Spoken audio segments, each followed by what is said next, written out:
You, me, or nobody is gonna hit as hard as life. But it ain't about how hard you hit. It's about how hard you can get hit and keep moving forward. How much you can take. Plan. I'm the enemy. Because I like to think.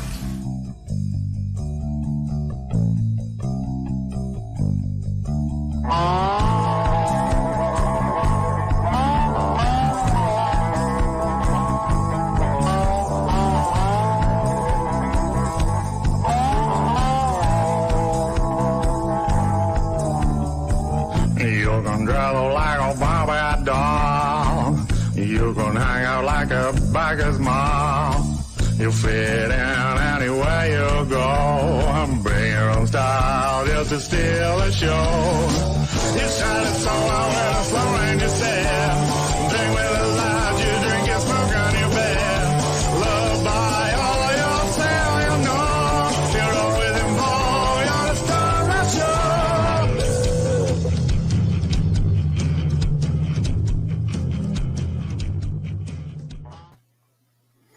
Hello, everybody, and welcome to Fulton Land.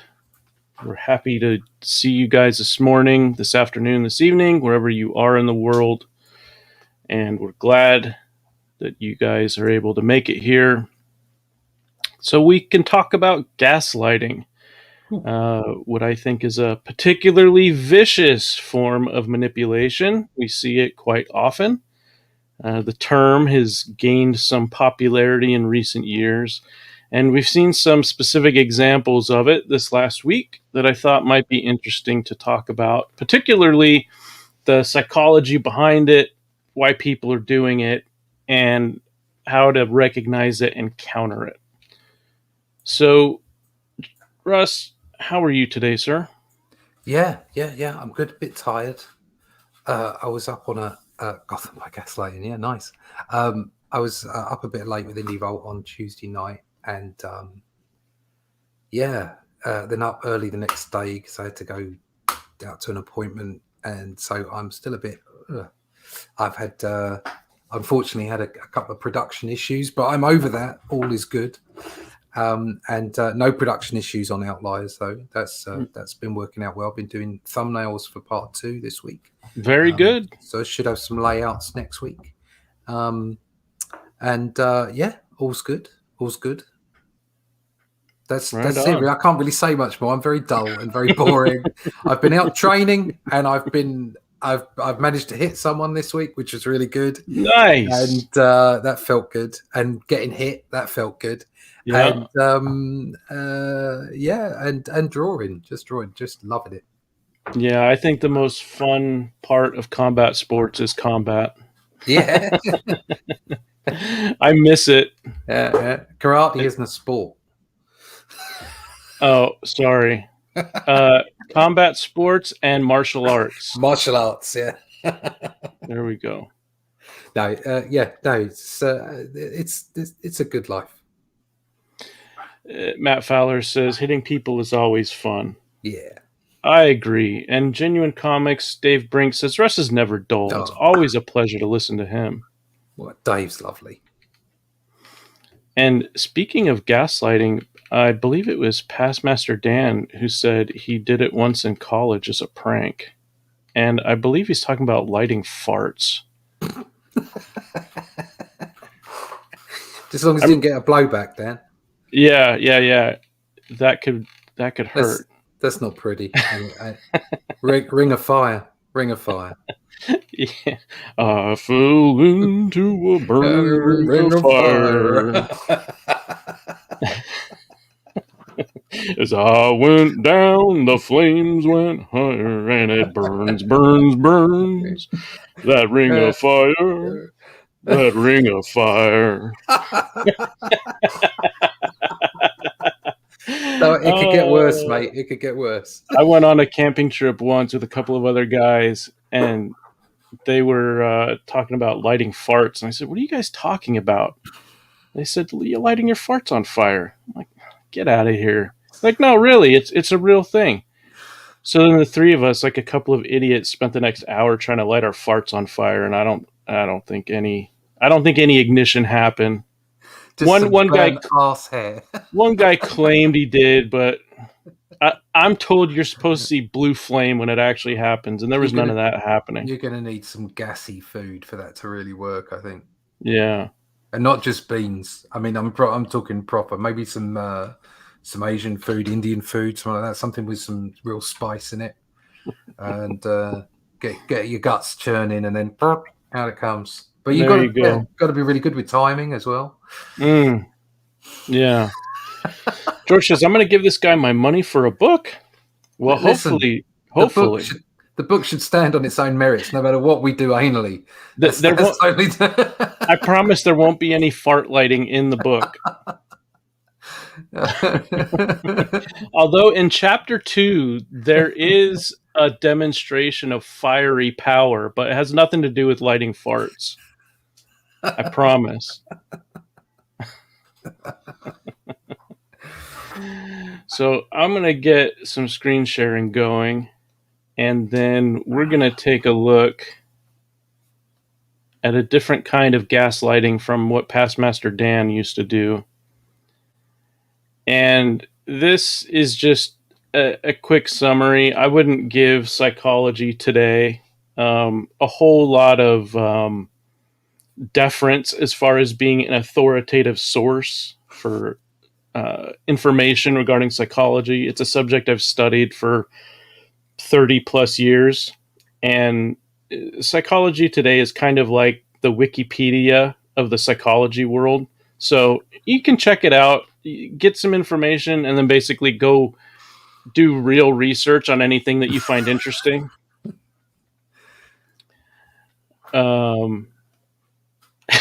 Russ just gave you a guarantee you'll never get from Cena Grace's Iceman. Oh.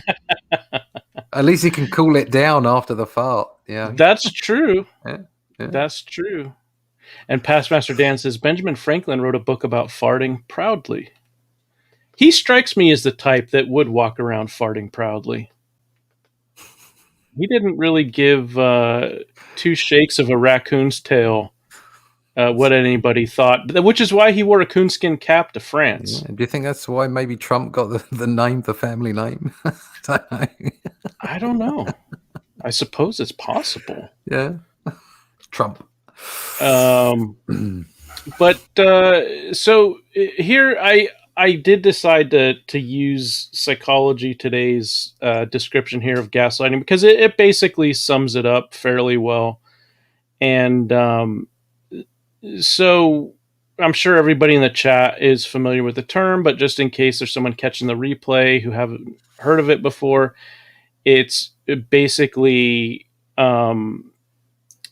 a person who uses manipulation to try and convince somebody that they're wrong or that they're crazy or delusional or not very intelligent.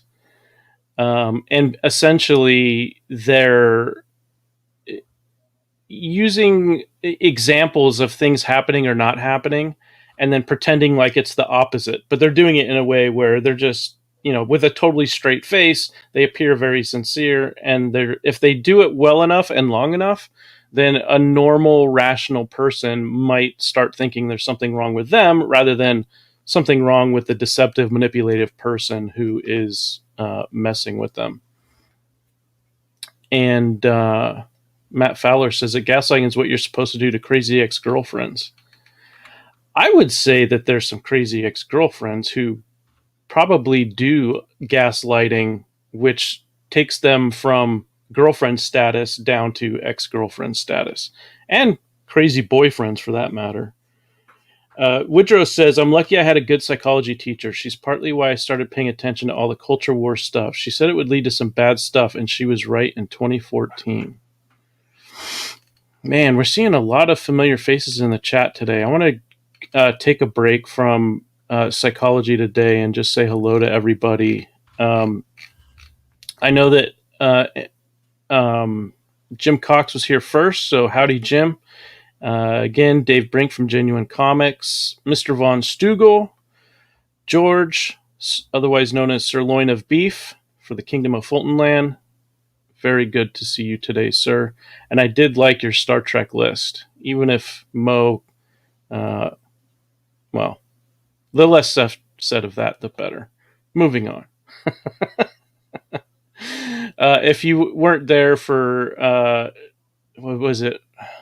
Is it Star Trek Monday? Top 10, wasn't it? I think it Star was Trek. Monday. Yeah, Michael Bancroft on his Yeah. show did a Star Trek top 10 favorite characters, and so it was Mike, Rob Arnold, and myself, and it was probably a yearly low for viewership for 2021, but we had fun, and several people in the chat had fun, and then several others like Mo had fun making fun of the rest of us. So I say a good time was had by all, despite some of the claims of the contrary. Matt Fowler's here. Statistical Zero. Nice that. Hicks Villain. Thank you all for joining. Woodrow. Woodrow. Good to see you, man. I know you don't always get to make the show live, but we're certainly happy when you do. Metal Movies and Brewskis. Matt Burke. Good to see you, buddy. And I think there might have been one more. NTM doesn't always get to join us live, so this is a treat. How's it going, Noah? I hope things are going well with your cover. I'm sure you're working hard on it. Alterman Schneily, Simonon7, hola mi amigo. He says, glad to finally be able to catch one of these live. Yeah, we've got several people who are catching the show today live that normally don't get to. So it's good. Billy's here. Baliendor, good to see you. Welcome. And Jasper, one of our regulars, probably fixing bicycles or something other handy type of work. Hope your Thursday's going well, Jasper. The Beam Pad, welcome. Good to see you. Mo says, wait, you didn't like my list? I liked your list, Mo. I actually liked all the lists.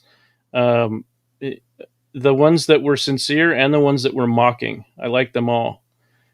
No, Mo, not an example of gaslighting. I really did like your list. NTM says, I hear the Star Trek stream was pretty bad. Was it worse than the Golden Rule? It depends on your definition of worse. I think the Star Trek stream was awesome. I also happen to think that the Golden Rule stream was awesome as well, but I'm a co-host, so I'm biased. Billy Basco says, good day, comic-loving units. Meet me. I think that means you, Russ. Yeah.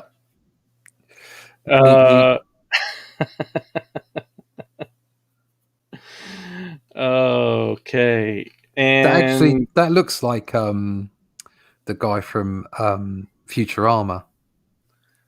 The gold actor robot. Oh, Anthony Daniels playing C-3PO? No. talking Futurama. Bender? No, not Bender. No. Oh, Bender knows when something is right. No, not Bender. I am so lacking in Futurama knowledge. I really like Futurama, but I can't give you names or dates or anything because my brain's shot. Yeah, well, Simonon is happy to see you, Russ, in all your gloriousness. No gaslighting. Nice. So, a few examples lately that I've seen which seem to have the comic book world in a bit of a tizzy. One is that the numbers from Comicron and ICV2, which is supposed to track the annual sales and sometimes quarterly sales of comic books in North America.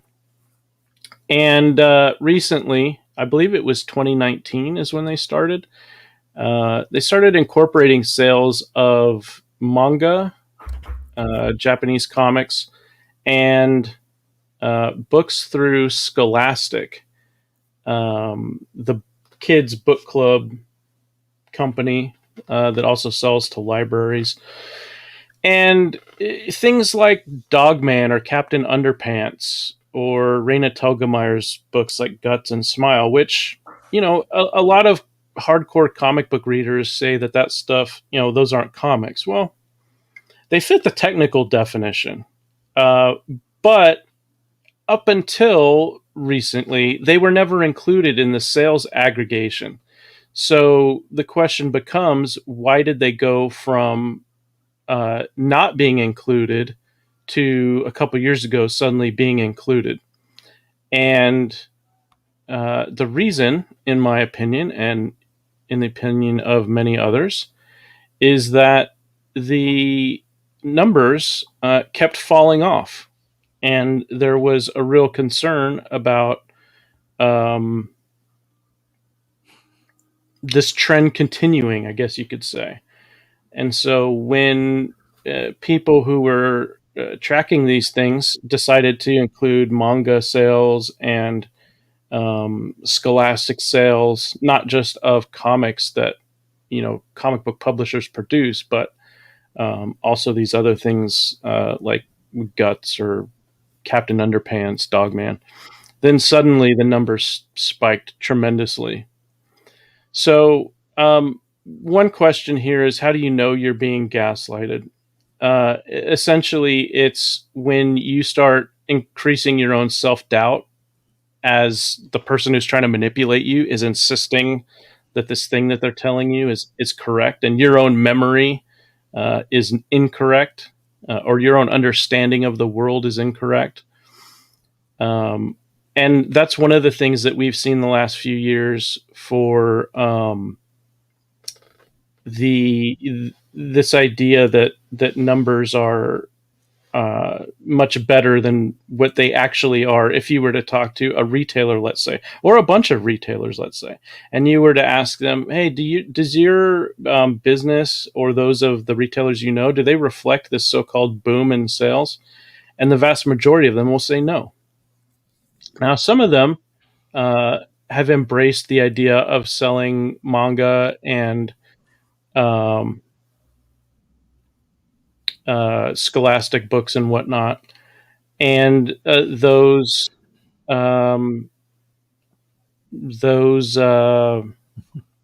retailers. Sorry, the word was escaping me. Those retailers are doing pretty well, but they will be the first ones to tell you they had to incorporate the sales of manga and the sales of these other scholastic books into their inventory in order for them to keep the sales coming in. So Russ, I'm going to put up some gaslighting comments from our chat while I ask you to ponder this. In the UK, from what you have seen over the last few years, I know that last year and this year are unusual because of lockdowns, but let's just say 5 years or so from then to present. Have you noticed a change in the sales strategy of the places that sell comics in the UK? Are they incorporating a lot of these other books into their product offering, or are they trying to go it alone? I guess you could say try to go it alone with just the standard Western I can't UK imagine American books. the comic shops that I've seen in the UK. And this has been for a while. Have been diversifying for some time because that's the only way they stay afloat. Mm-hmm. So most of them have got like card games, Dungeons and Dragons, all that kind of stuff going on. Yeah. On top of all the comics, and I've always seen manga comics in those shops, in those retail outlets. Yeah. I can tell you that comics are on their knees in the general retail space. Mm-hmm. So, comics in, say, supermarkets and that kind of thing, which, back 30 years ago, we had things called newsagents, where we'd have companies like Martin's and W.H. Smith's, but W.H. Smith's has completely taken over that space, and they're awful at what they do. They seem to have forgotten that that's what they did, sell magazines and stuff, and they just seem to be I don't know quite what they do anymore, but they're not very good at it. and so that sort of space where magazines, comics, books, and what have you were on the newsstand has now gone back into supermarkets and places like that, and it's just shrinking constantly. And a lot of the time, kids' books have toys on them and plastic wrapping, so you can't flick through. You can't sort of casually encourage people to read them because they feel they have to pick them up and buy them. They don't know what's on the inside of them. A lot of the time, the kids just want a toy and then throw it away anyway. So I don't see any change, to be honest. I see no change whatsoever because the retail spaces have been diversifying for quite some time now. I can't say exactly how it works out in America and around the world. Yeah, but I don't quite understand. Well, I do and I don't. I don't appreciate why manga was never part of the comics in environment anyway, because manga is simply Japanese comics or Asian comics. Right. That's all it is. They're still comics. They're all comics. If it's sequential art and it's telling a story, it's a comic. Okay. And then quite some time ago, there was this whole, let's call them graphic novels. Well, that was all snobbery because comics were looked down upon as being a lesser of a medium, and they needed some name to make it so that they could put it in bookshops. Okay. And that's got a long history that goes way back to the 1950s and 60s with the Comics Code and all the crap that went down then. I mean, that goes way back into the past. In the UK, it's very much an artistry snobbery. It's very much about class and snobbery, and that's something you don't get in quite the same way in Europe, which is why they have a completely different approach to comics, much like Japan does. Yeah. So you've got that aspect to it that I never could quite understand why it was all separated out. But actually, now I'm older, I do understand why, and it's all about statistics. Because companies, and to a lesser degree, companies gaslight you all the time. Politicians gaslight you all the time, and most of the time they do it with statistics. There's numbers, there's statistics, and there's damn lies, and statistics. They're used in such a way that they're perfect for gaslighting, because you can say, up until a few years ago they didn't have manga involved, all right, and they were just showing you figures for one portion of the industry, and when those figures start to go down, they add in manga, and then they go, look, the whole industry is fine. It's like, well, in that case, why didn't you tell us those figures in the first place? Wasn't manga part of it in the first place? Exactly. And that's what that does is that breeds distrust from a customer perspective, and for people that are in the industry, it makes them confused. And then if you use that, and I know some people have done this for all kinds of different reasons, but they'll use those figures for personal gain, just to be one up in an argument or to make a point that isn't a valid point anyway. And exactly like you were saying, you get these two extremes. You've got one set of people saying, the mainstream comic industry, corporate comics are dead. It's like, well, your corporate comics may well die, but I don't think mainstream will, because they're just probably too big. But to suggest that they're doing better than ever is ridiculous. It's utterly, you can disprove it easily. It's just, and to go to either ends to try and just prove a point, to effectively gaslight people into believing what you want them to believe, it's disingenuous, and it doesn't help. It doesn't help the comic book industry. It doesn't help indies. It doesn't help the medium, and that's what we're all here for, the medium.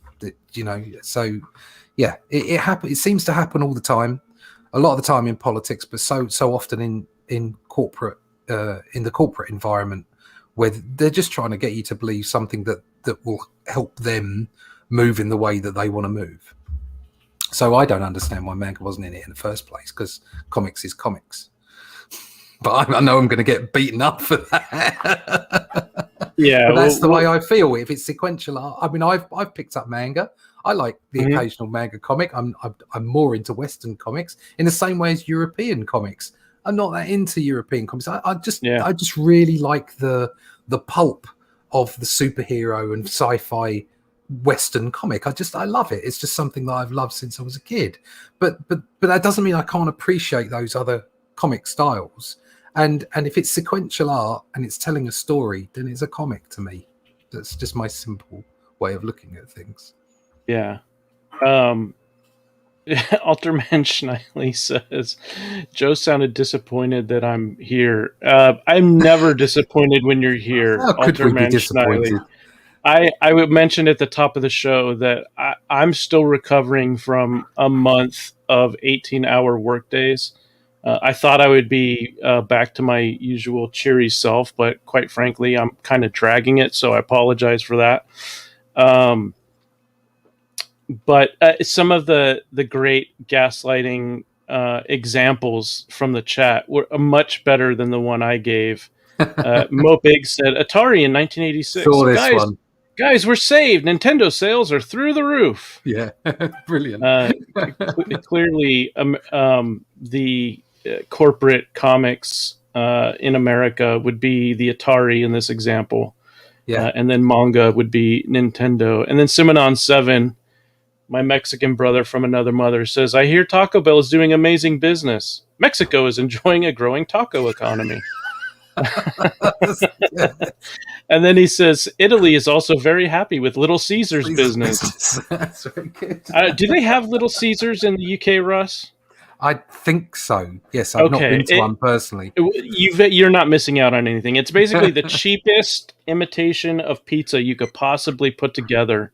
Right. It tastes horrible, so naturally kids usually love it, and some adults like it. But I did go to a Nando's. Do you have Nando's? Yeah, we do. Yeah, that was shit. Yeah, I've never been there. Nando's, but it wasn't very good. I've never been there personally, but I haven't heard good things. Mo says 1970s Detroit. That's a relief. Hondas and Toyotas are flying off the lots. Pop the champagne. Yeah, and we can see the result of 1970s Detroit, the Motor City, as it was once proudly called. It's almost a ghost town now. It's basically half ghost town and half post-apocalyptic nightmare. There literally are blocks of abandoned buildings. People just walked away because they had no jobs. They couldn't afford to stay in their businesses. They couldn't afford to stay in their homes. They just packed up and left. And, quite frankly, the mainstream corporate comic industry in the West could find themselves in the same sort of situation. We've said many times, certainly on this show and others, that people will always make and buy comics, but the just like people will always make and buy some sort of automobile, but that doesn't mean that Detroit is entitled to be the Motor City in perpetuity. Market conditions change, people change, buying trends change, and if you don't adapt to change with them, to capitalize on them, if I may be so bold as to use such a word as capitalize, relating to capitalism, relating to making profits, because profits are what keep businesses going. They're what give people incentive to work, because when companies make profits, then their employees get paid. Sorry, going down a little bit of a rabbit trail. Just a personal pet peeve of mine when I think what people try to demonize the pursuit of making a living. Yeah, no, there's absolutely nothing wrong with that. I think I was talking to someone about this earlier. Actually, I think it was to Randy about this earlier. I just think that, and this covers all kinds of issues that are going on with corporate comics at the moment. Is like the whole subject of sort of ruining legacy characters, and I think this comes down to taking risks from a higher level. Because if you took risks from a higher level to create brand new characters of all different types, then you would feel, from an editorial perspective, less pressured into changing the legacy characters into something they're not. and that Yeah. would really help. And I think on a broader scale, when you look at manga and like Scholastic and stuff like that, they're doing things that the mainstream isn't, and that's why they're succeeding. It's not a conscious movement by the buying public. It's making things available and making them entertaining and taking chances on stories. That's what's made the best films and the best books in the last 100 years, okay, have been people being original and taking chances. Okay? Yeah. Yep. Star Wars is a perfect example of that. It was a complete, by the seat of their pants. And they made literally an empire, which is ironic. They made an empire out of it.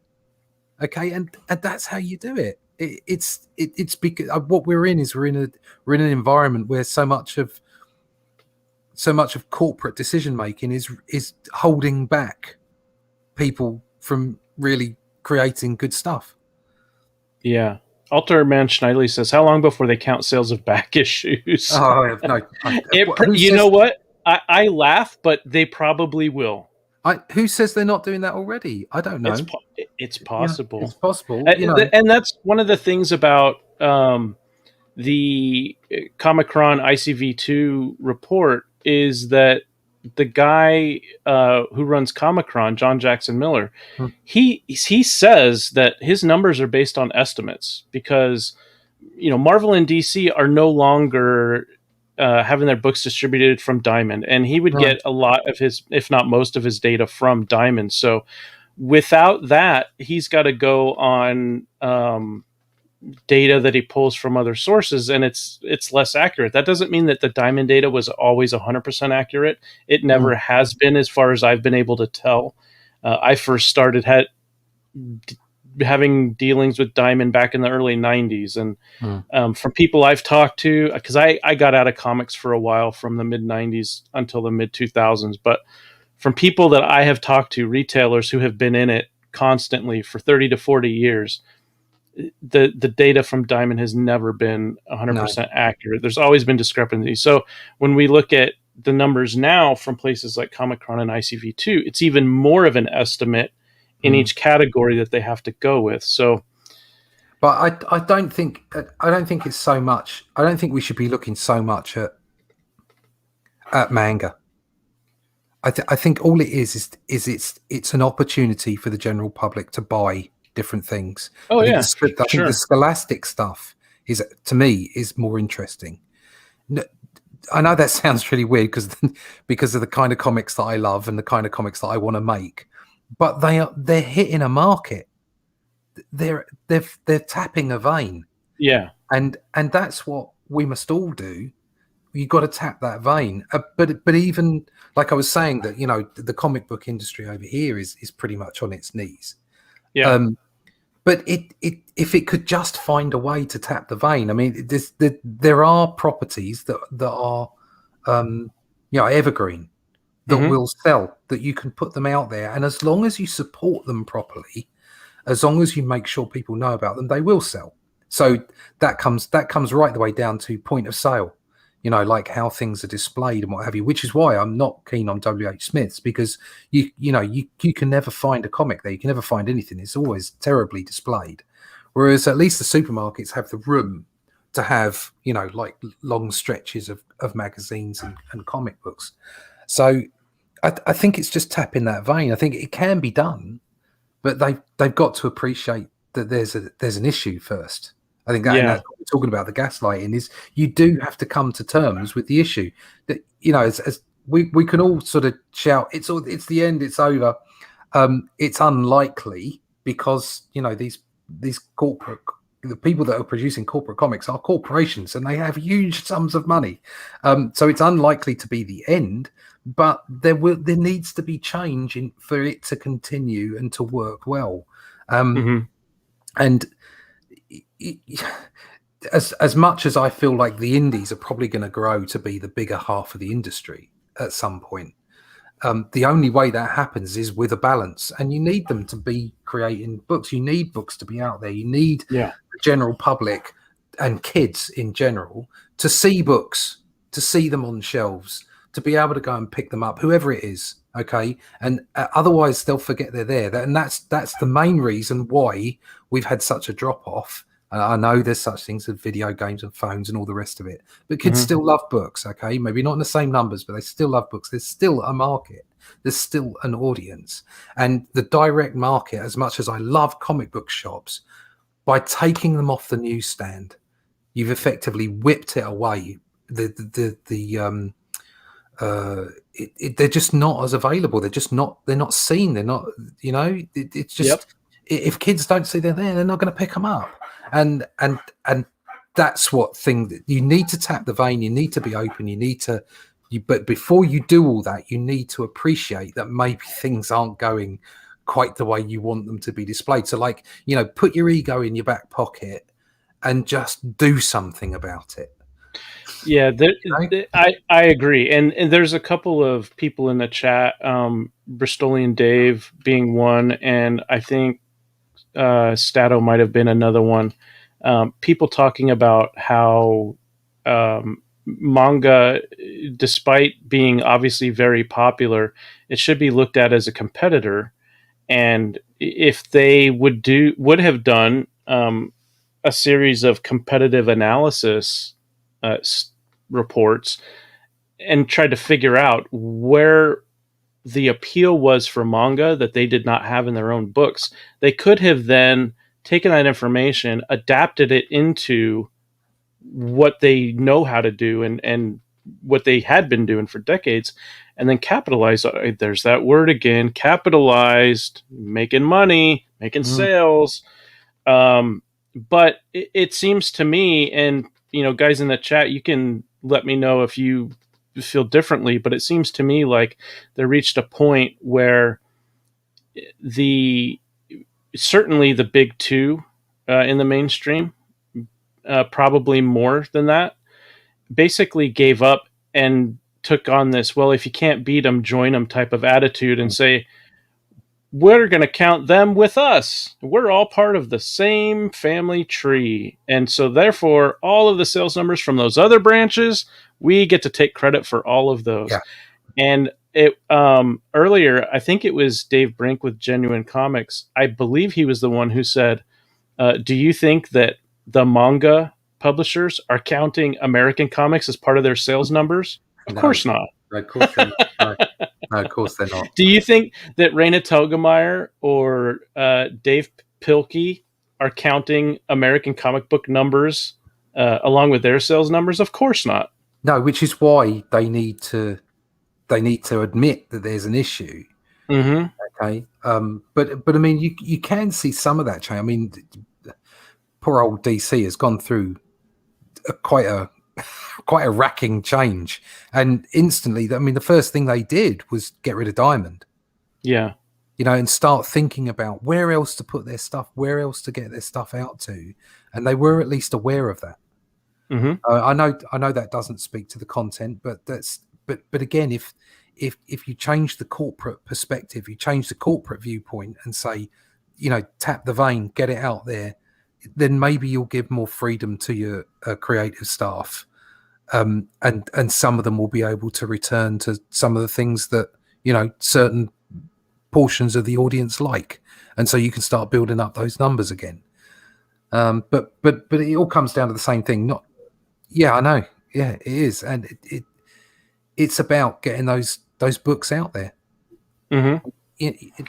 I think its distribution is a big part of this. And it's been going on for a long time. Yeah, I agree. One of the things that sometimes gets asked, and I wanted to address it at least briefly, is that when you identify gaslighting and you accuse someone of doing it, because they are.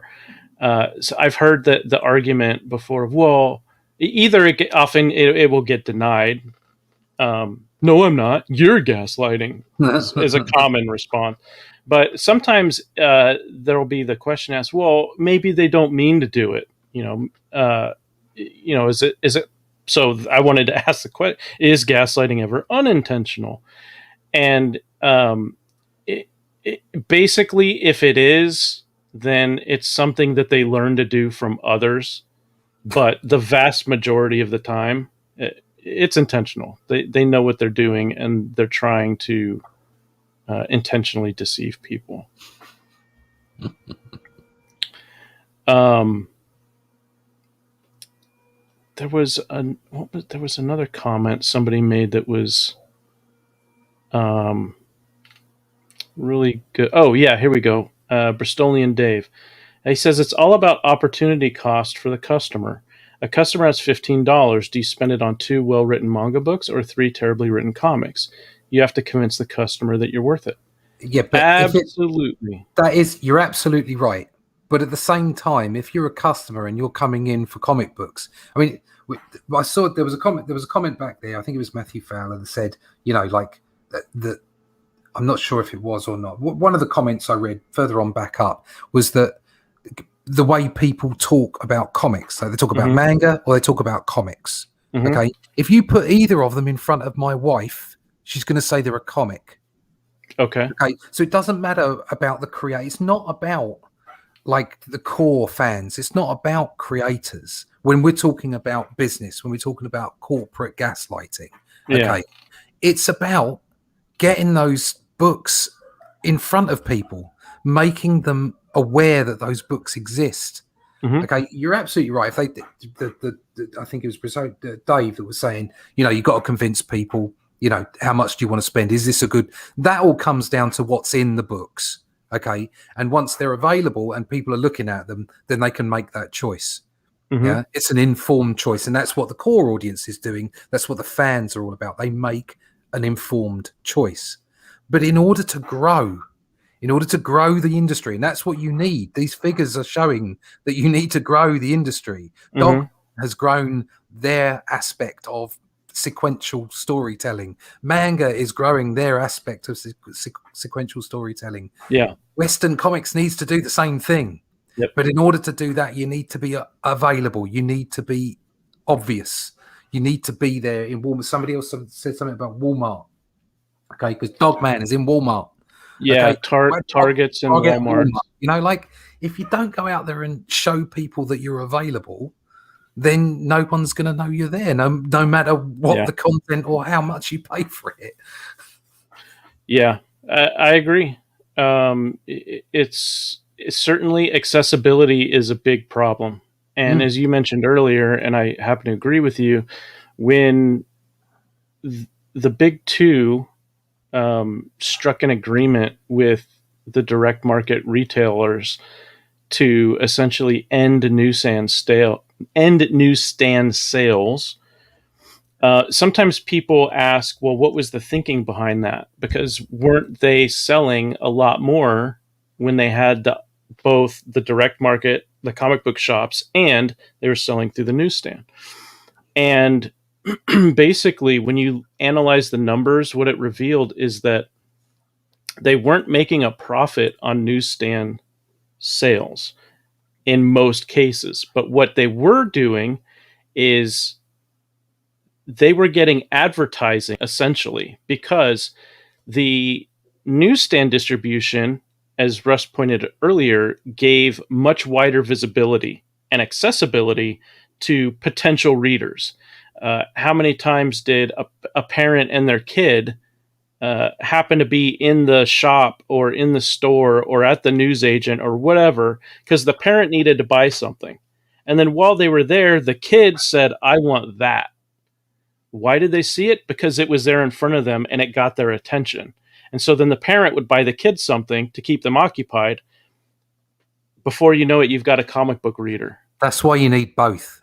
And then the newsstand was a feeder system. Exactly. So that you could then, the kid could say, well, I want to read more about Spider-Man. Where do I find that? Well, if you go back and ask the newsagent or the grocery store clerk or whatever, they could then tell you, oh, if you want all the Spider-Man stories, you'll have to go to a comic book shop. Comic book shop? What's that? Then they tell you what a comic book shop is, and then you go find one. And before you know it, you've got a lifelong comic book reader. But yeah, I mean, basically what's happening to Stato's comment about Dogman and Raina Telgemeier in stores like Targets and Walmarts and their equivalents overseas is that it's accessibility. So because, and it's through Scholastic as well, because they're so easy to find, and the content is appealing to enough kids, they're doing really well. I did want to touch, when it comes to this question of accessibility, I wanted to bring up Matt's comment, Metal Movies and Brewskis. He says, it would be cool to see a CG and indie-only comic book store. Imagine going in and having all the campaigns right at your fingertips. I someone reached out to me recently and said that they are developing something like this, exactly what you're talking about, Matt. And so I have been trying to get in touch with them, and I saw just before we went live that they got back to me. So I'm going to schedule a meeting with this guy and see what he's got. And if it looks like it would be something useful, then I'm going to bring him on the show. We'll either do it live, or if we can't make the scheduling work out, then I'll record something and put it on the channel, and then let you guys know via Twitter and probably through the Bancroft show as well, because it looks like it's got real potential. So after I check it out, then we'll see what it's like, and if we can get them on the show, we'll do it. Like I said, if we can't get them on the live show on Thursdays, then we'll just do a recorded interview type thing, and then I'll post it on the channel. Stat, I just noticed a comment from Stat here. I think the problem was that one. That is so right. But what happens is you've got a combination of things going on. You've got that direct market movement from newsstand to direct market, and not having that feeder system, not having comics available, in an easy manner. And then on top of that, you have this whole deconstruction story aspect, like Watchmen and Dark Knight Returns, which I loved and I still love. Okay, but what they did was, it was the abandonment of the all ages comic, and that effectively abandons the next generation of readers. Yeah. And then on top of that, you take them out of the direct market. You take them out of the newsstand. On top of that, and you're cutting off two aspects that creates young readers, that siphons them in. I like an adult comic. That's not a comic where you like farts. I'm talking about something that might be a horror comic or a high value sci-fi comic or whatever, something that isn't for kids. Okay. Right. I'm currently not interested in drawing that stuff anymore. I want to draw all ages stuff. I want kids to read my books, as well as their older siblings and their parents. Okay. I want comics to be all ages, because I don't think you should ever write down to a child. You should write up. You should always encourage that, a vocabulary and for them to widen their horizons, to think about different things, to get them to really investigate their emotional and mental world and just existence. They just need their minds opening up, and sci-fi, fairy tales, superhero comics, whatever it is, like all this stuff is like, it's fertile. It makes the imagination grow. It's like your brain is a muscle and your imagination is a muscle, and if you don't practice on it, if you don't exercise it, it won't grow. It'll just stay tiny. And kids' imaginations are fertile. They're there to be pumped full of rubbish so that they can just explode with their own imaginations and be creative themselves. And so all ages comics were just so important. They were important to me. They gave me a vocabulary. I would never have read Lord of the Rings if I hadn't read more. That's the way it works. And that was taken from the comics book industry. Some of it was down to the direct market and the newsstand, the way that worked. Some of it was down to deconstruction, in the late 80s, early 90s, and corporate comics thinking, oh, that's the way to make money, let's go that way. Mhm. Some of it was down to the whole collector's aspect of comic books, and a portion of it as well was down to the snobbery, artistic snobbery, and looking at graphic novels instead of comics. And some of the worst crimes were done by the 90s and the whole bubble, because it Right. made them commodities instead of bits of story, like episodic story. They always used to be pulp. They were pulp. Yeah. That's why they ended up being so valuable, because people would throw them in the bin when they were finished with them. They were pulp. They were there. They were like going to the Saturday morning picture show and seeing Flash Gordon from one week to the next. That's what they were about. And it's kind of it's all been lost along the way. But a good way of doing that, a good way of bringing it back, is whether you're corporate or whether you're indie, get the bloody books out there. Get them out there for people to see. Get them on as many shop store shelves as possible, and make all ages books. Yeah. Just make them. Well, that's what we're doing with the Outliers, and that's what Outlier Comics as a company is all about, is trying to replace what was lost, in the sense of classic superhero storytelling that captured the imagination of readers, young and old, for decades. And our books are written and drawn for adults, but they're safe for kids. So you could have your 8-year-old read it, you could have your 88-year-old granddad read it, and they could enjoy it equally. I wanted to read this comment from Mo. You were talking about how Thor led you to Lord of the Rings. There was like a graduation process. And Mo says, quote, "If we make Thor a woman will buy Thor," unquote. And then he says, "The first issue of female Thor was promoted by Oprah and the sales were great. No other issue was promoted by Oprah and no other issue did great." And that goes to accessibility, promotion.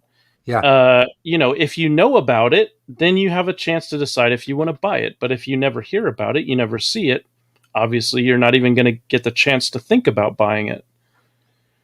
I also wanted to go down, before we move on, well,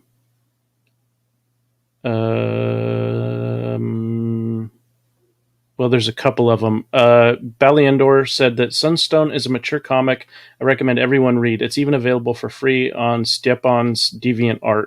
So that's Stepan Sajic, I believe is how his name is pronounced. And so if you want to check him out on DeviantArt, yeah, he's been doing this for a while. I don't remember exactly how long, but it's pretty popular. And I wonder if he's releasing that content for free and then eventually going to crowdfund for some like premium hardcover book of all of the collected material. If he does, I think he would make a mint off of it. Statistical Zero said, "Kids are back to having their parents be the distribution system. Now we have to have parents that want to raise their kids on comics, which is hard." Yeah. Preach, brother. Especially when you have that snobbery about it. It took years for me to get my kids into comics, and I am a lifelong comic book fan.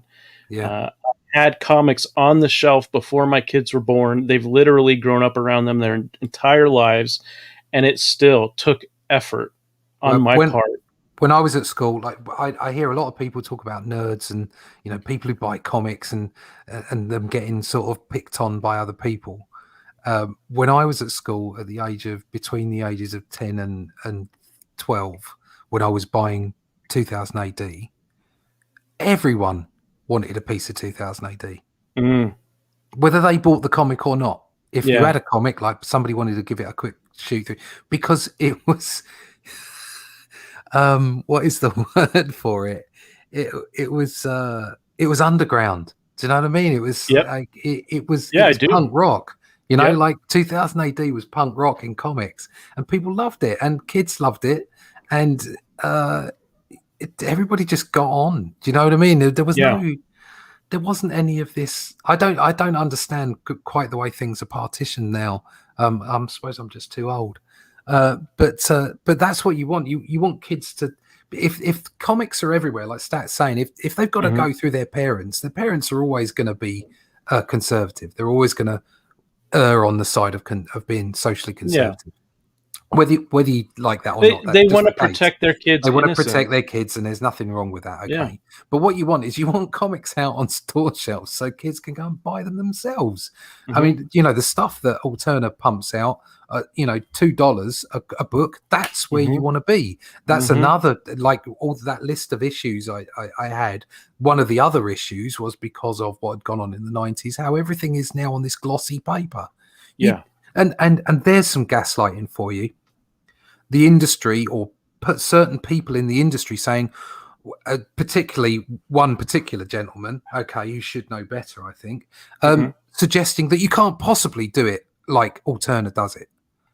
Well, of course you bloody can, because we did it for years and years and years before. Yeah. And if you put them out in the right place, if you actually have a joined up distribution system where you get it out into Walmarts, okay, and pay for the space, all right, and have that feeder system and give the proper support to your direct market retailers, you can have books like that out everywhere. And, kids can get back to like picking it up because it's only $1.99. That isn't a lot of money. Exactly. And one of the things that publishers of previous generations understood that the current ones don't seem to understand is that newsstand distribution, those comics, because of returnability, those comics were a loss leader for them. The critical thing is they had marketing value that was priceless.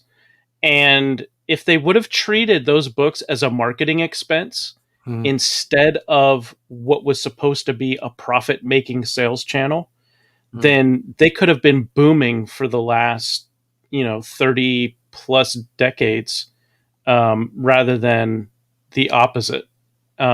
Because it's basically just a brief bit of comic book industry history.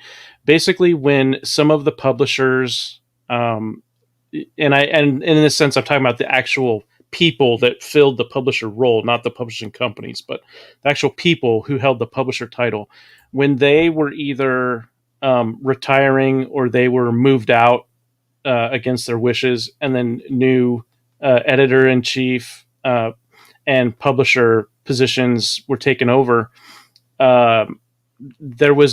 unfortunately, there was a real loss of institutional knowledge. And a lot of it was common sense business knowledge. New people coming in didn't have that. No. There are exceptions, of course, but, on some other channel, some other time, if anybody wants to go through this, I could certainly do that. But basically, they just didn't understand. And so they were totally fine with pulling newsstand distribution and going only to the shops. They had their reasons. They thought there were good business reasons. Time has shown that they weren't as good as what they assumed they would be. But the thing is, besides Outlier Comics wanting to provide books that are geared toward all ages, where adults will enjoy reading them, but it's safe for your children to pick up and read. And then if your kids like them, great. But I've also got plans for doing newsprint versions of the books after the premium versions have all gone out to backers, and then we'll do newsprint versions priced appropriately, kind of following that Alterna model. And I'm going to treat them as marketing. It's a marketing expense for me. I want those newsprint books out as far and wide as I can possibly get them. And I'm not going to expect to make any money off of a book with such a low cover price. What I'm hoping it will do is bring people over to the premium books, where I am hoping to make a profit. Yeah. And then that, like you said, if you treat it as a feeder system where you get people over to where the real money is made, then you can have a real going concern. You can actually have a plan to increase your profits year over year based on what you're seeing out in your quote unquote newsstand distribution. You get your marketing out there, you see how people respond to your marketing, and then you adjust your product, how you make your product according to that. And then there you've got an opportunity to really have, increased profits year over year. Yeah. I do believe though as well, it's, as far as content is concerned, all ages is where it's at. We must do this. I'm firmly sort of here in the indie environment doing what I'm doing. If I thought that they could, if I thought that they had a genuine drive to do something all ages, I'd work with them. I'd work with anyone. I'd work with any publisher, with anybody who has that as something that they feel is important, because it all ages comic books, and comic books, when I say for kids, I also don't mean partitioning them off. I just mean not writing down to kids. When I was doing Doctor Who, I was doing the kids version of Doctor Who, so it was Doctor Who Adventures. And the writers we had on there, I mean, I ended up working with one of them, Rick Hoskin. But he does spectacular work, and all of the writers that I work with on there, not one of them spoke down to the kids. Always the stories had they had a good vocabulary in them. They were setting out a good story. They weren't pulling any punches, but they were still appropriate. Do you know what I mean? They were exceptionally well written, and the editor was great as well. And so being involved with any IP, with anyone who wants to do that, I think is important. I really think it's important. I think it's important that all of us as creators, if we're in that, because obviously not everybody wants to write that kind of book. Not everybody wants to create that kind of book. And there are obviously all comic books are there for everybody. But I'm just so, that's where my thing is. Do you know what I mean? That's my passion, is all ages comic books, writing exciting, fun, creating exciting, fun stuff for kids and their families to get involved in. So Publishing Pete Cimetti, friend of the show, says, if the comic industry wants to turn things around and not die an embarrassingly slow and painful death, it needs all facets of the industry to do the best job possible. 1 week destroys it all. Could not agree more. And to be shooting on all cylinders. And that's one of the reasons, quite frankly, why I spent so much time in researching the state of the mainstream comic book industry and then the indies, which is how I discovered crowdfunding, before I made any decisions about how to try and get the Outliers published along with other properties I've got. And it became very clear very quickly that indie was the only way to go for me. And also when I found CG, it seemed like that's where most of the fun, the energy, and the money was at. So that made perfect sense. And it also happens that the core principles aligned with my own. I'm all about comics being escapist storytelling. I don't want any socio-political propaganda in my comics or other stories. And I think customers should be treated with respect. And if creators are treating customers with respect, I think the natural inclination is for customers to treat creators with respect. And if you got mutual respect there, and you got people who are wanting to make escapist stories and people who want to buy escapist stories, well, now you've got the makings of an industry. And if you know anything about marketing and promotion and distribution, well, then you got the chance to really have a healthy industry. So I more or less agree with you, Russ. I think that there's going to be this gradual transition. To Pete's comment, I think that the mainstream industry is dying an embarrassingly slow and painful death. I think it'll continue to do so, and I think that the indie side of the pond is going to continue to grow. And I think at some point, what we see out of the corporate comics in the mainstream is essentially going to be them doing reprints, and then probably licensing off their characters to, as long as they're owned by multi-billion-dollar global corporations. I just don't see this turning around. I think it's just gonna. I think they're going to get to a point where they say, you know what, the revenue is not worth the expense, so we're going to reduce our expenses, and then that means when you compare the lowered expenses to the revenue stream, now we can say we're making a profit, and that's what they want to tell their shareholders. That's what they want to tell their executive board. So personally, I think that it's going that way. I think that the indies are going to continue to grow, and I think that at some point, what we've always considered indie will be the new mainstream. I just think it will be the larger portion of comic books as an industry, because there'll just be a lot of people, a lot of smaller publishers like yourself, just popping up and going, "Hey, I've got something to you know." But it does come down to distribution. So, like the guy that you were talking to, there is that new. Is it Zoom? I don't know what it. I can't remember what it's called. Zoop, the new Zoop. Yeah, I don't like the look of that because it does look like it's a bit gate kept. Very much so. But something along those lines that basically just says, "Look, here it all is," you know, and gives people a one-stop shop to go to buy comics that aren't corporate comics. Yeah. I'd like I say, I don't know necessarily it's going to completely go away. I think like you, and I think this has been on the cards for a long time, that eventually what these larger corporations will do will simply sub it out to smaller publishers who pay a fee and then go away. And as long as they behave themselves, they'll just go, yeah, you can write whatever you want. Like when we were doing Doctor Who, it wasn't necessarily canon. I mean, it had to have the actors in from the series. Okay. But we couldn't write anything with like a Dalek in it. Or a Cyberman. We had to come up with all so that the writers would come up with new villains, and I'd have to just come up with them on that month. I just have to design them that month and draw them. And the BBC were like, "Yeah, okay, that's cool. Off you go."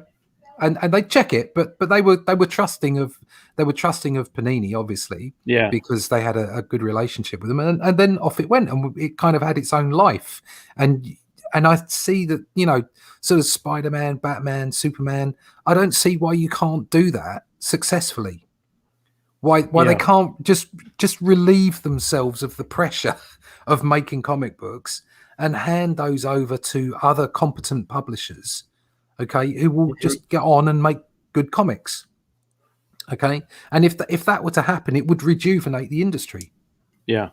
From their end, not from the indie end. The indie end will be doing great on its own. But from their end, they could rejuvenate the industry by doing that, because the other publishers that would be taking that on wouldn't be these big bloated corporates. They would be much smaller, okay, and might even be seen in the same way that indies were. Yeah. So by a certain portion of the audience. But either way, it would help.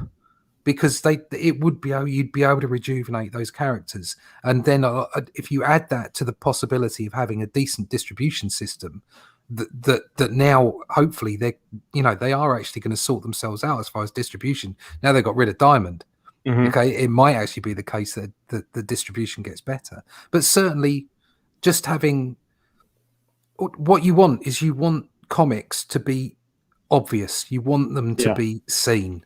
No matter who's making them, you want them out on shelves, because if they're out on shelves, then that means the next generation of potential readers will know they damn well exist. And if you don't know they exist, then you don't want one. Yeah, it's as simple as that, really.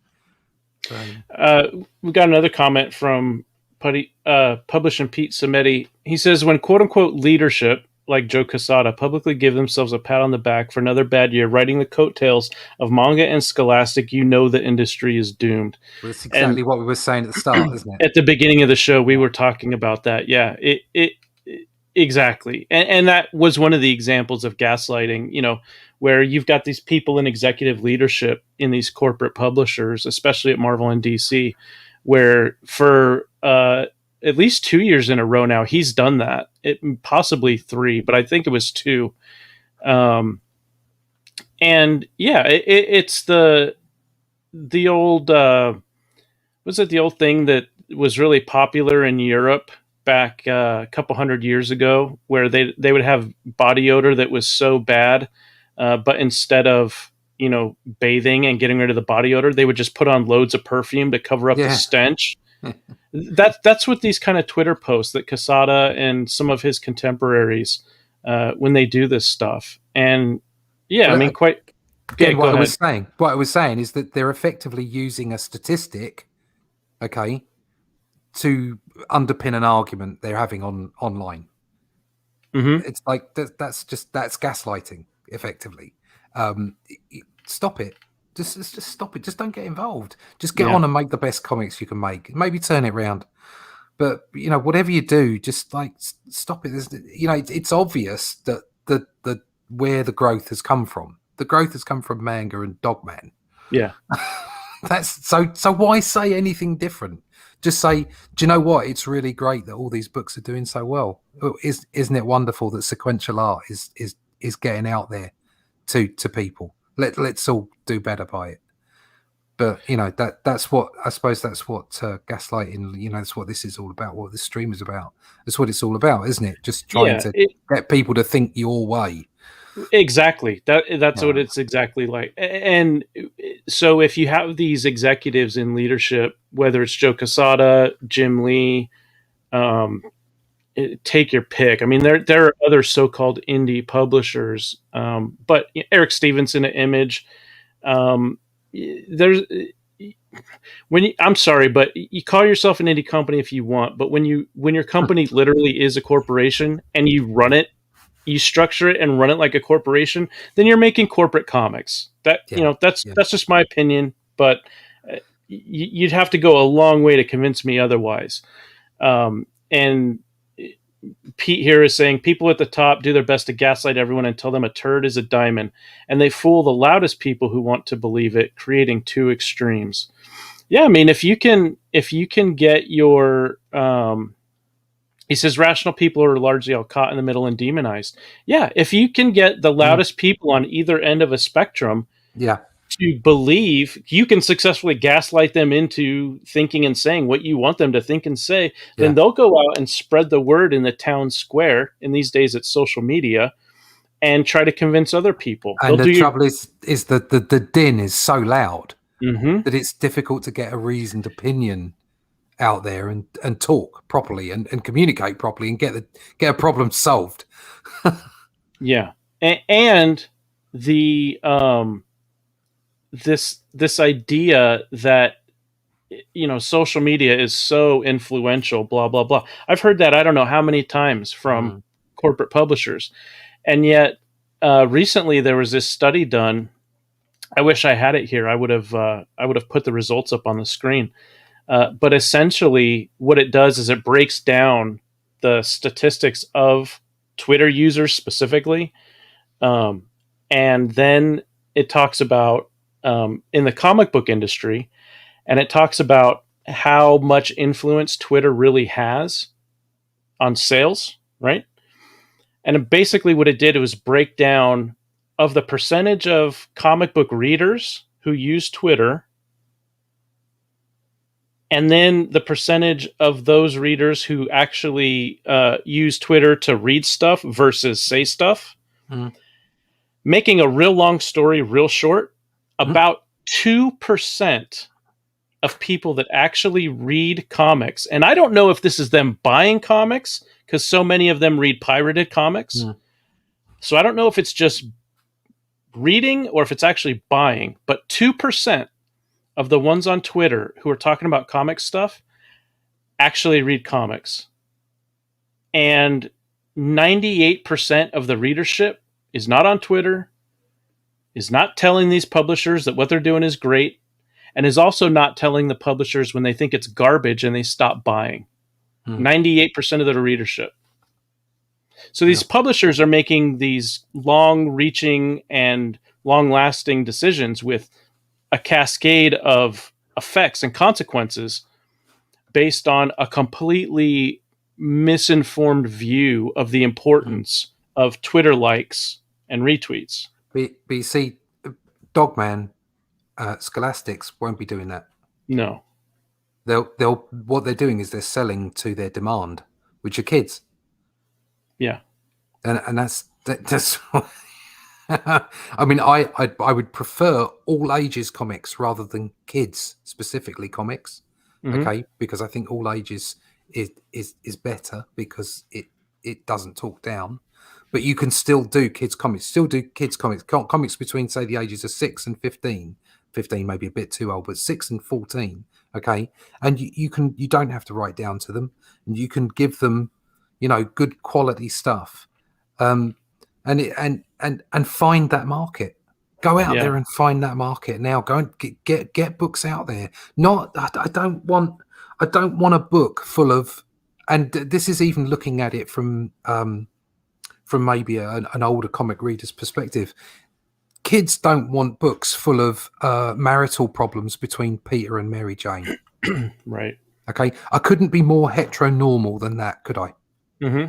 All right. I don't. When I was 12, okay, I didn't want. I wanted to see Galactus stomping down the stomping down the street. Okay, and threatening the world with its end, and long words, and Thor turning up, and that's what I wanted to see. I wanted excitement and fun, and and you can bash the art in Dogman, but it's keeping kids happy. Okay. Oh, and there may well be messages in there about about relationships, about being kind to people and all that kind of stuff. You can put all that stuff in there and still be exciting and fun and entertaining, but you don't necessarily need to see the humdrum. You don't want to see the like I say, Pete and Mary Jane having an argument about something in their marriage. No, I'm not interested in that. I'm not interested in a coffee shop conversation. I'm not interested. Just stop it. Just entertain the kids and educate them gently. Yeah. Okay, and get out there and put that stuff out there, and you will have a whole bunch. You will have a whole generation of new comic readers that are prepared to go and read the other stuff later on. Mm-hmm. I mean, people have said it in the chat. You've got to build that audience. You've got to start them young. Yep. But Absolutely. but just as Peter said, you have to have everything working. You've got to have your distribution, your marketing. You've got to plan where you're going to do all this. You've got to think about it. Not just say, "Oh, we had a really good year this year. Everything's fine." You've got to admit to the issue. Speaking of that, Russ, the kind of person who would say stuff like that, who would become a gaslighter, often have personality disorders. And if not full-blown disorders, they often have at least tendencies toward that type of disorder. Most commonly, I should say, narcissism and psychopathy. Manipulators, it says here in the article, have a tendency to present one face to their prey and another to the rest of the world, leading victims to assume that if they ask for help or speak out, no one will believe that they have been manipulated and emotionally abused. Does that sound like a certain comic book industry where we hear these stories of people who are using their positions of authority to mistreat their employees, people like Eddie Berganza at DC, where, well, I'm not going to go into too many details. I don't know about that. But, well, basically, he had a history of saying and doing inappropriate things with female employees. Oh, right. And rather than addressing the problem head on, DC decided to shuffle him around and tell the other employees he's not allowed to have his door closed in his office when he's having one-on-one meetings. And he's not allowed to have one-on-one meetings with females at all. And blah, blah, blah. Well, of course, this kind of behavior just continued at conventions and whatnot. So the corporate comic industry is loaded, and the indies have them too. But where I see it most frequently is in corporate comics, where it seems like because they've got this narcissistic view that their own farts don't stink. And because they think they have this great image, Marvel in particular, but DC does it as well, and the other corporate publishers as well, Diamond and Dark Horse, and they have their own skeletons in their closet. IDW, they all have these problems, but they seem to think that they have this great image, which a lot of us would argue with and say, no, your image is in the toilet. Personally, I think Image Comics is in the toilet, but but anyway, they think they have this great image to protect, but they don't. I mean, people have seen the problems for many years, and if they would just own up to it instead of pretending like it doesn't exist and trying to gaslight people into thinking that no, everything's great at Marvel, everything's great at DC. Not only are sales better than they've ever been before, but we also have this great. Well, they wouldn't call it a corporate culture, but that's what it is. But they present this illusion that if you work for Marvel today, it's just like back in the good old days with Stan in the bullpen. That's obviously rubbish, isn't it? In the 1960s, and they try, and so I have over and over and over, Russ. I don't know how many times a year I'll hear of someone asking, so how do I send my samples to Marvel? You know, what should I do to improve so that I can get hired? And instead of telling them, you can't get hired by sending in samples, you have to know somebody. Yeah. And they'll call you, don't call them. But instead of being honest, they gaslight them into thinking they actually have a chance. And they'll say, oh, well, you just need to work on your perspective and work on your anatomy, and then go ahead and contact us again next year. No, it's that's not fair. I can see why, you know, big publishers have taken down their submission processes, but they need some kind of mechanism to give people who are committed and really good at what they do a way in. And this whole thing of just like, I will call you, don't call us, leaves it open. I mean, you know, you got to be fair all the way back. There's always been a bit of nepotism. There's always been that networking. There's always been that knowing someone. For instance, there would have been very little chance of me getting into Marvel because I didn't live in New York. Yeah. Okay. And not to say that people who don't live in New York don't get there. There are people, and there are British artists as well that found their way through. But it's even more difficult if you don't have a geographic access to those publishers. Back in the day, that was the way it was. And, you know, you could try and be part of the network, try and be part of the group. So you weren't necessarily getting in purely on merit. You were getting in because you networked your way in, because you found ways of, and that's all. There's merit to be given to people who do that. Okay. But it wasn't about the best person for the job. There was lots of aspects to it, but it seems to have gotten far more acute now. It's even more a case of nepotism now. It's even more a case of being the right person, you know, in the appropriate position. I mean, all you need to do is look at, and it's one thing to suggest you bring in great talent to do work, but when you bring in J.J. Abrams and his son, just because his son fancied to having a go, and you know that was all just because people knew people and shook hands behind closed doors. There was no meritocracy involved in that, as far as I could see. It was all just names. It was all just, you know, being known, celebrity. That was what it was all about. Yeah. I know that's a very extreme,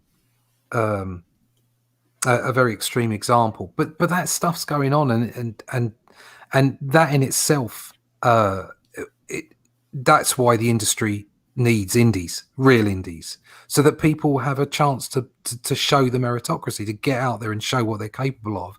I think a lot of this could be, I mean, a lot of what you were saying there with the description, nobody likes admitting they're wrong. Mm-hmm. Nobody likes saying, all right, my guys, we may have got this wrong. We may have been going down the wrong path, especially when they've got investors on their backs. Okay, because that makes things even worse. But like I was saying, if you distribute these IPs from a corporate comics perspective, certainly from the big two, if you distribute these IPs out to smaller publishers, you can overcome that overnight. You could overcome it overnight just by and it would be a proper rebadging. You could get different teams on it. You could get different approaches by different publishers. You could do that.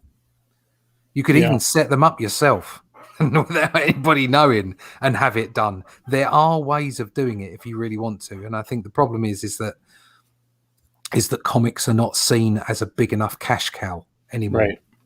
And so they don't necessarily want to do it.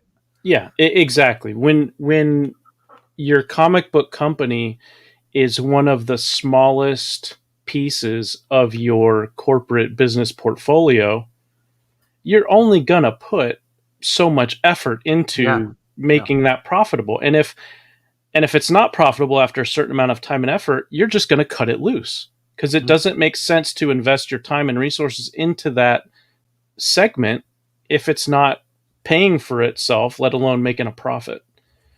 It's almost like the IPs have become too big for comics. Yeah.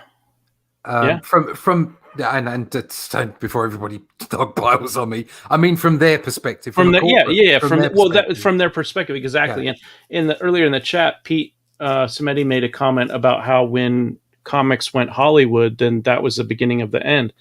And when you think about it, Disney bought Marvel in 2009. What happened in 2008? Iron Man was a worldwide hit. That's not a coincidence. No, that's why they did it. Yeah, it's not a coincidence that Iron Man is a worldwide phenomenon, makes hundreds of millions of dollars more than anyone had a right to expect it would make, and then Disney buys Marvel the next year because somebody at Disney said, "Oh, that movie made a lot of money. Let's see what other characters they have that we think could possibly make a lot of money. Oh, you know what? We've got a business proposal to buy Marvel." So, but that's the thing, is that Disney has never really been. They're not comics publishers. No, and they've been very harsh with their comics. If they think something doesn't make enough money, not just money, but enough money, they'll just cut it off. They're hard-nosed business people, and so you've got this potential of the IPs being, mega as far as the ability to make money from Disney's perspective. But so, for instance, if Marvel had stayed on its own and had grown, I think you'd find there'd be more of a. I'm not necessarily blaming this all on Disney. All I'm saying is that the way that the two corporates have merged, if Marvel had been on its own, you might have seen spinner racks in cinemas when the Marvel films got going. But Disney weren't into that. Disney they're not into the comics. They just don't see any point in it. So so there was no support for that aspect of Marvel. And so that's why nothing. There should have been a spinner rack in every cinema. Yeah. And free comics, even like we're talking about the newsstand being a great marketing tool for the direct market. Right. They should have just given away free stuff and got kids, pick. But the problem was that wasn't integrated, and there were lots of editorial decisions being made within Marvel at that moment in time that even if they had have put those comics out, kids would have come out and gone, well, that's not the Thor I just saw on the film. Exactly. So they couldn't even do that because it wasn't, exactly like Pete was saying, it wasn't all joined up. It wasn't all working. It wasn't all firing on the same cylinders. Certain aspects of the corporate were only focused on, like, for instance, the films or whatever. They weren't focused on anything else. Right. Yeah. Well, it very quickly became much less about making films inspired by the comic book stories and characters, and much more about trying to create films using these characters or some facsimile version of them to try to go out and capture this magical non-existent viewership that many of these Hollywood executives are convinced are out there somewhere if they could only find them and market to them in just the right way. And yet they have apparently no concern for losing the audience that made these films global blockbusters to begin with. It's just like in it's the same mindset of the comic publishers, where they tried to go out and capture these new non-existent readerships at the expense of the ones that had been paying their salaries for decades. Exactly. I'll stand by it. Comics are for everyone. There should be a comic for everyone. But you don't change your legacy characters. You need to believe in the things that you're saying. You need to believe in the content that you're creating. Create that gay character, create that trans character, create whatever characters you want. Put all these things together. Okay, the way they used to introduce new characters back in the day was Spider-Man would team up with someone. Okay, they'd run them along separately. Okay, and then that new character would go out on their own, and if they were good enough, they'd stick with it, and people would buy the comics. So you could easily have had a 616 set of comics. You could have had an ultimate set of comics that maybe followed the movies, and then you could have said, right, and okay, these are the comics. These are all new characters. These are great characters, and you just, I don't know, call it the Rainbow Collection. I don't know, but there are comics for everyone. You can create those comics, but if all you do is just pee off everybody, whatever end of the market they're at, you're not going to sell any comics. Or you're going to sell much fewer comics, because you're just not going to be hitting all the potential audiences, and just it's cutting your nose off to spite your face. That's the term, and that's it. That's everything about what's been going on. Just get out there and make some damn all ages comics so that everybody can read them. It's a perfect segue into this last point about gaslighting. And in this article, it says, how does gaslighting change a victim? Now, I'm gonna read some of this. You tell me if this reminds you of any comic book readers you might have seen or heard about. Gaslighting can be psychologically devastating. It violates trust, upends a person's view that people are generally good, and can make them suspicious. It's easy to blame themselves for having been too trusting, vulnerable, or dependent. The experience may make a victim never want to be part of a relationship again. Now, I ask you, if you had been reading, let's stop sharing that. If you had been reading comics for decades, and you thought you could trust the publishers, and the writers and the artists to continue making those comics that you grew up reading, and then suddenly, between 1 year and the next, those things start changing, and you're looking at these characters, and they're no longer true to their legacies, and the stories are not interesting the way they used to be, and you express your concerns to the publishers, and they tell you, oh, no, these stories are great, these characters are better than ever before, these stories are better than ever before.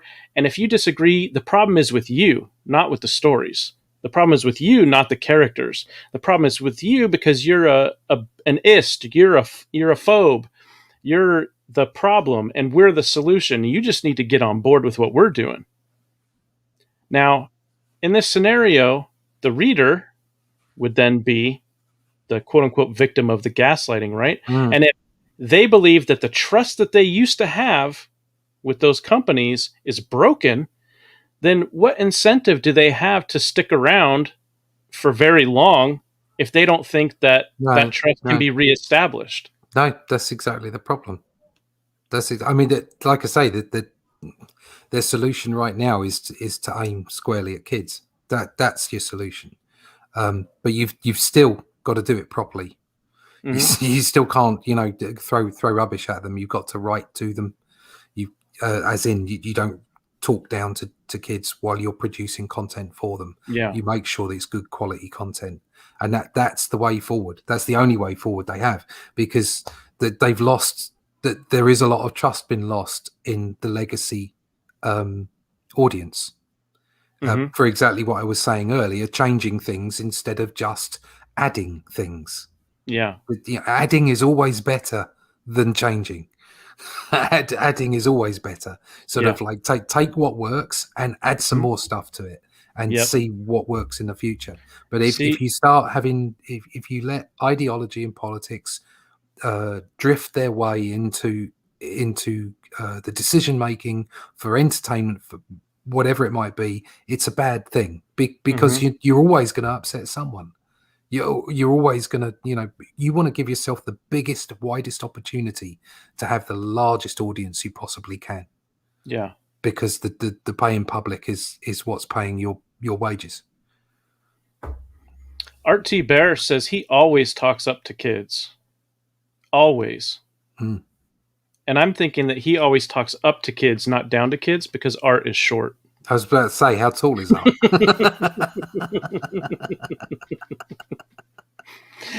He's a great man, but he's not a tall man. No, it's important. His greatness is compacted. Yeah.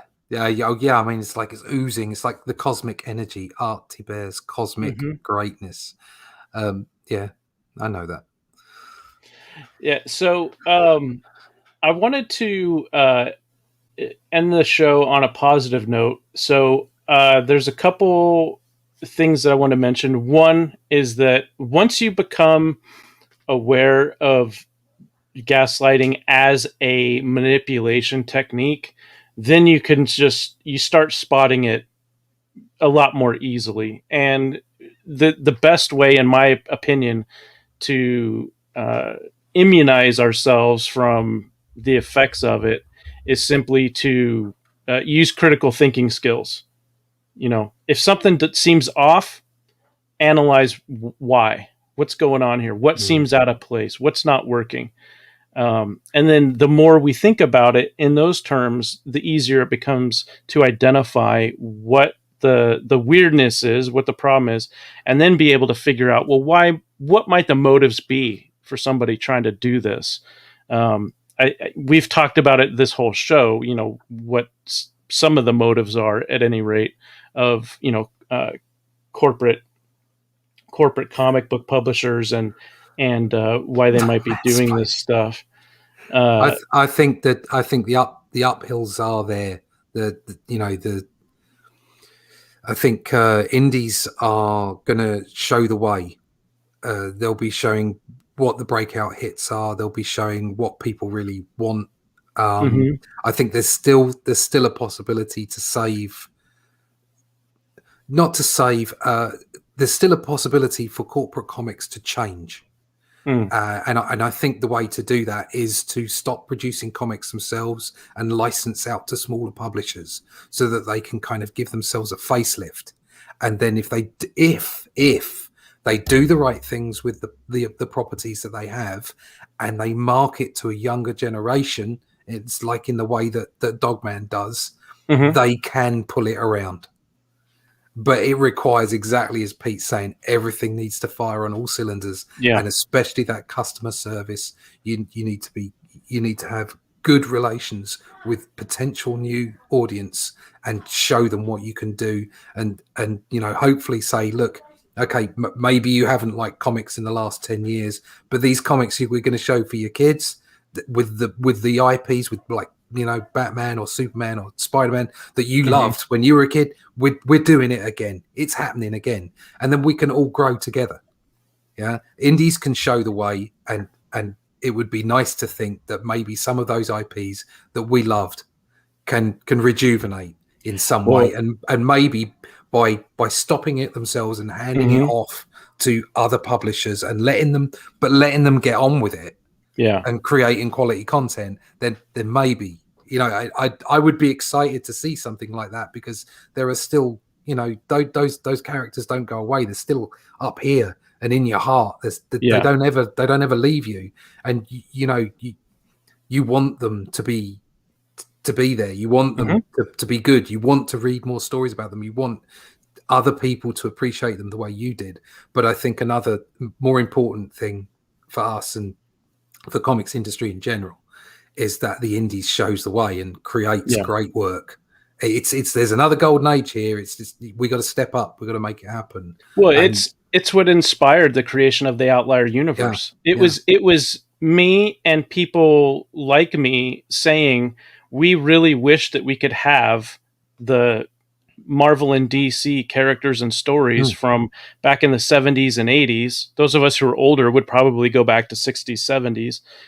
But, it's back in the good old days, let's say, when they were essentially considered all ages comics, and you could trust you were going to get an escapist story, and you could depend on those characters having legacies that as legacies grew, there wouldn't be these new claims about, the old legacy is basically nothing like you thought it was. In other words, Captain America not only is a Nazi, but he always was a Nazi from his very first appearance, punching Hitler in the jaw. No, that's not a good thing. Just don't do that. Don't do that. Just make comics that people enjoy. This ship can be righted, but even more importantly, comics as a medium, it needs to be explored. We need to make more of the kind of stuff that people like, enjoyable, entertaining, it's stories. That's what people want. They don't want to be lectured to. They just want entertainment. I think in all fairness, I think things are changing. I feel a change in the air. I think things are happening. I would like you to know that closing statement is approved by the Outlier Comics Authority. Excellent. I've got our graphic designer, Elizabeth, otherwise known as D Geek Art, on Twitter and YouTube, having her working on a stamp here, a little reference to the old Comics Code Authority of bygone eras, and thinking about putting a little Outlier Comics Authority stamp as part of the trade dress for our covers. So we'll see how that goes. I'm still not. Cool. What's that? That would be cool. I'd like that. Yeah, I think there's still a couple little tweaks that we're going to do to this, but you guys get the idea. It's going to be a stamp. It's going to have the cheesy little illusion of dimensionality here, where the side and the bottom, that's a thicker line. That was the closest that they could get, apparently, to making a 3D effect. So we'll keep that. We'll do a little bit here, a little bit on this logo, but I think we're gonna do a little stamp, and then it's gonna be a vector design, so it could, if people want this on shirts or hats or whatever, that would be cool. We could make stickers and magnets out of it. Yeah. So I like that. I want more magnets. Blue Samurai. This is the tea monkey. This is the tea monkey. It's the Tetley tea monkey. I got it for free with a packet of tea, because we drink so much tea over here.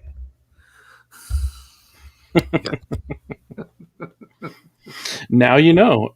And as they used to say in G.I. Joe, knowing is half the battle. Yep.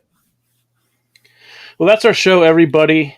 Thank you very much for joining us. We really appreciate it. We know you could be doing anything else, but you decided to hang out with us, and we're grateful for it.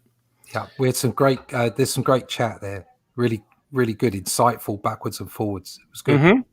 Yeah, you guys have been great chat. You were on fire today. We appreciate it. Next week, I'm hoping that we've got some Outliers art we can show off. I should have some layouts done next week. Yep. Cool.